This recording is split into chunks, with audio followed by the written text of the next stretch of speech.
Oke, saya di sini sebagai Faliza. Saya akan membahas tentang pandemi corona terhadap ekonomi dunia. Di dalam perekonomian di Indonesia, Menteri Keuangan Sri Mulyani memperkirakan pertumbuhan ekonomi Indonesia bakal berada di kisaran 2,3%. Bahkan skenario terburuknya bisa menyentuh negatif 0,4% jika pandemi corona atau yang disebut dengan COVID-19 terus berlangsung dalam jangka panjang, secara otomatis akan menghantam pertumbuhan ekonomi di Indonesia. Konsumsi rumah tangga turun bisa mencapai 2,6% dan investasi juga ikut turun. Di sektor konsumsi rumah tangga terjadi ancaman kehilangan pendapatan masyarakat karena tidak dapat bekerja memenuhi kebutuhan hidup. Pada tahap ini sulit untuk melihat strategi selain lockdown, yang berarti bahwa ketidakpastian akan tetap tinggi. EU meramal perekonomian global akan berkontraksi 2,2% pada tahun 2020. Padahal perekonomian produk domestik bruto (PDB) global diramal tumbuh 2,3%. Ekonomi Amerika Serikat pada tahun ini 2,8%, sementara PDB Cina hanya mampu tumbuh 1,%.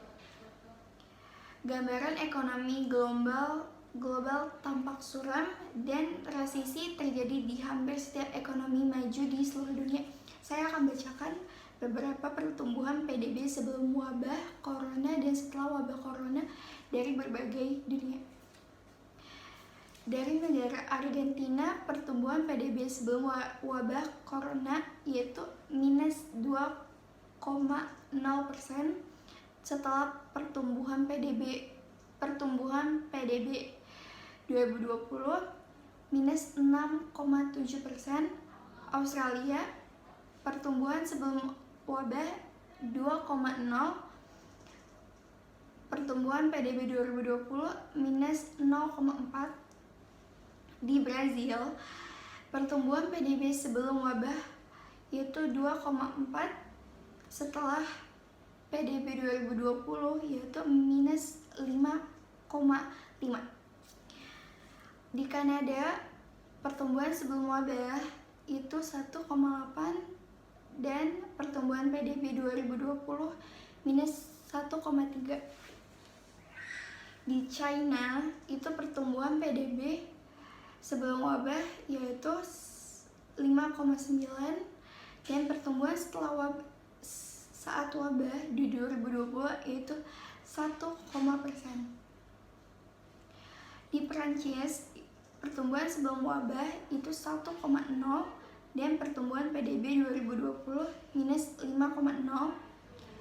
Di Jerman 0,9% sebelum wabah, dan pertumbuhan PDB saat wabah berlangsung yaitu minus 6,8%. Di India, pertumbuhan sebelum wabah itu 0,6%, dan saat pertumbuhan PDB 2020 itu 2,1%. Di Indonesia sebelum wabah itu 5,1%, dan pertumbuhan PDB 2020 1,0%. Di Italia, pertumbuhan PDB sebelum wabah corona yaitu 0,4%, dan saat berlangsung pertumbuhan PDB 2020 yaitu minus 7%. Sangat krisis sekali, bukan? Jadi sekian dari saya tentang pandemi corona, pertumbuhan ekonomi di dunia. Wassalamualaikum warahmatullahi wabarakatuh.